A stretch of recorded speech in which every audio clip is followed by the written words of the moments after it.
स्त्रियों के शुभाशुभ लक्षण। ब्रह्मा जी बोले, कार्तिकेय, स्त्रियों के जो लक्षण मैंने पहले नारद जी को बतलाए थे, उन्हीं शुभाशुभ लक्षणों को बताता हूं। आप सावधान होकर सुने। शुभ मुहूर्त में कन्या के हाथ, पैर, उंगली, नख, हाथ की रेखा, जंघा, कटी, नाभि, उरु, पेट, पीठ, भुजा, कान, जिह्वा, ओठ, दांत, कपोल, गला, नेत्र, नासिका, ललाट, सिर, केश, स्वर, वर्ण और भौंरी, इन सब के लक्षण देखें। जिसकी ग्रीवा में रेखा हो और नेत्रों का प्रांत भाग कुछ लाल हो, वो स्त्री जिस घर में जाती है उस घर की प्रतिदिन वृद्धि होती है।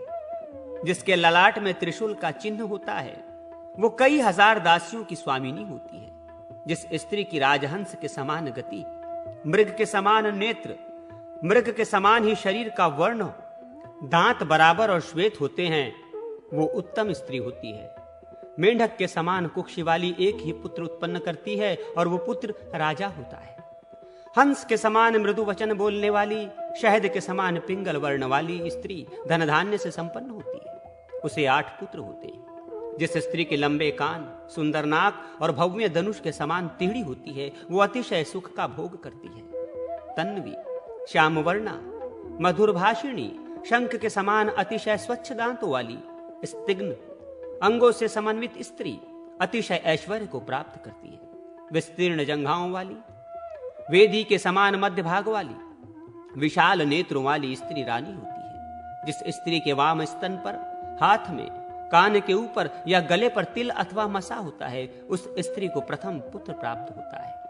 जिस स्त्री का पैर रक्त वर्ण हो, ठेवने बहुत ऊंचे ना हो, छोटी एड़ी हो, परस्पर मिली हुई सुंदर अंगुलियां हो, लाल नेत्र हो, ऐसी स्त्री अत्यंत सुख भोग करती है। जिसके पैर बड़े बड़े हो, सभी अंगों में रोम हो, छोटे और मोटे हाथ हो, वो दासी होती है। जिस स्त्री के पैर उत्कट हो, मुख विकृत हो, ऊपर के होठ के ऊपर रोम हो, वो शीघ्र अपने पति को मार देती है। जो स्त्री पवित्र, पतिव्रता, देवता, गुरु और ब्राह्मणों की भक्त होती है, वो मानुषी कहलाती है।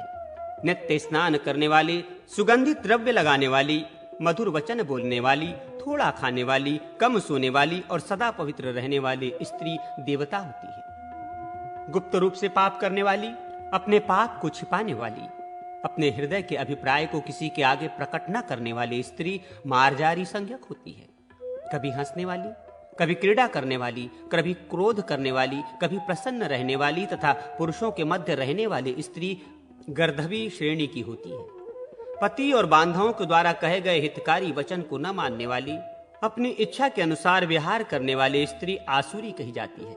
बहुत खाने वाली, बहुत बोलने वाली, खोटे वचन बोलने वाली, पति को मारने वाली स्त्री राक्षसी संज्ञक होती है। शौच, आचार और रूप से रहित, सदा मलिन रहने वाली, अतिशय भयंकर स्त्री पिशाची कहलाती है। अतिशय चंचल स्वभाव वाली, चपल नेत्रों वाली, इधर उधर देखने वाली, लोभी नारी वानरी संज्ञक होती है। चंद्रमुखी, मदमत्त हाथी के समान चलने वाली, रक्त वर्ण के नखों वाली, शुभ लक्षणों से युक्त हाथ पैर वाली स्त्री विद्याधरी श्रेणी की होती है। वीणा, मृदंग, वंशी आदि वाद्यों के शब्दों को सुनने तथा पुष्पों और विविध सुगंधित द्रव्यों में अभिरुचि रखने वाली स्त्री गांधार्वी श्रेणी की होती है। सुमंतु मुनि ने कहा, राजन, ब्रह्मा जी इस प्रकार स्त्री और पुरुषों के लक्षणों को स्वामी कार्तिकेय को बतलाकर अपने लोक को चले गए। विनायक पूजा का महात्मा। शतानिक ने कहा, मुने, अब आप मुझे भगवान गणेश की आराधना के विषय में बतलाएं। सुमंतु मुनि बोले, राजन, भगवान गणेश की आराधना में किसी तिथि, नक्षत्र या उपवास आदि की अपेक्षा नहीं होती। जिस किसी भी दिन श्रद्धा भक्ति पूर्वक भगवान गणेश की पूजा की जाए तो वो अभिष्ट फलों को देने वाली होती है। कामना भेद से अलग अलग वस्तुओं से गणपति की मूर्ति बनाकर उसकी पूजा करने से मनोवांछित फल की प्राप्ति होती है। ये गणेश गायत्री है, इसका जप करना चाहिए। शुक्ल पक्ष की चतुर्थी को उपवास कर जो भगवान गणेश का पूजन करता है, उसके सभी कार्य सिद्ध हो जाते हैं और सभी अनिष्ट दूर हो जाते हैं। श्री गणेश जी के अनुकूल होने से सभी जगत अनुकूल हो जाता है।